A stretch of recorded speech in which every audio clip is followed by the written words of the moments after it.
संसद में वापसी करने के बाद बुधवार को राहुल गांधी ने अपना पहला भाषण दिया और जैसे कयास लगाए जा रहे थे उसी तरह राहुल ने अपने पहले ही भाषण में मोदी सरकार पर खूब निशाना साधा। लोकसभा में मोदी सरकार के खिलाफ अविश्वास प्रस्ताव पर बोलते हुए कांग्रेस नेता ने मणिपुर का मुद्दा उठाया। राहुल के बयानों से संसद में गहमागहमी बढ़ गई और खूब शोरगुल होने लगा। राहुल के बयानों के बाद सत्ता पक्ष के सांसद गुस्सा गए और खड़े होकर राहुल गांधी का विरोध करने लगे। सत्ता पक्ष का रुख देखते हुए विपक्ष के सांसद भी सीटों से खड़े होकर टेबल की तरफ आ गए। मामला इतना गर्मा गया कि खुद स्पीकर ओम बिरला को सांसदों को बैठाना पड़ा। क्या है ये पूरा मामला, आइए विस्तार में जानते हैं। मणिपुर हिंसा को लेकर लोकसभा में मोदी सरकार पर राहुल गांधी खूब बरसे।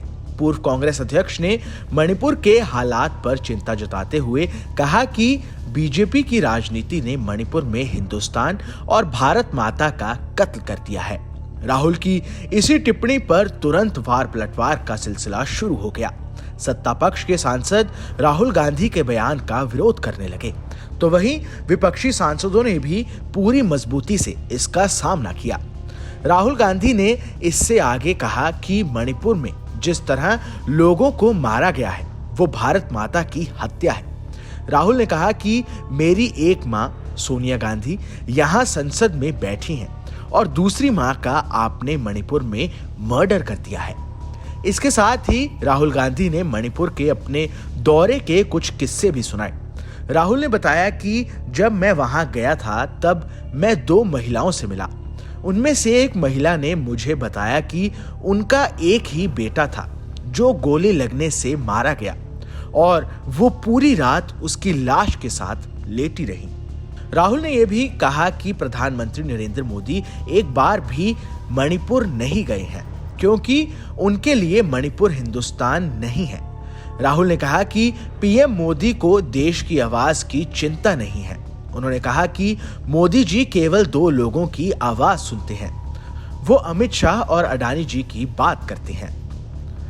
राहुल गांधी ने हरियाणा हिंसा पर भी बयान दिया। उन्होंने बीजेपी पर आरोप लगाते हुए कहा कि इन लोगों ने मणिपुर और हरियाणा में केरोसिन डालकर आग लगा दी है और ये पूरे देश में आग लगा रहे हैं।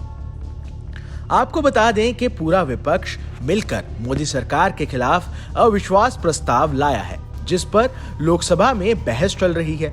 चर्चा के दूसरे दिन कांग्रेस की तरफ से राहुल गांधी का भाषण हुआ, जिस पर सरकार की तरफ से बीजेपी सांसद स्मृति ईरानी ने जवाब दिया।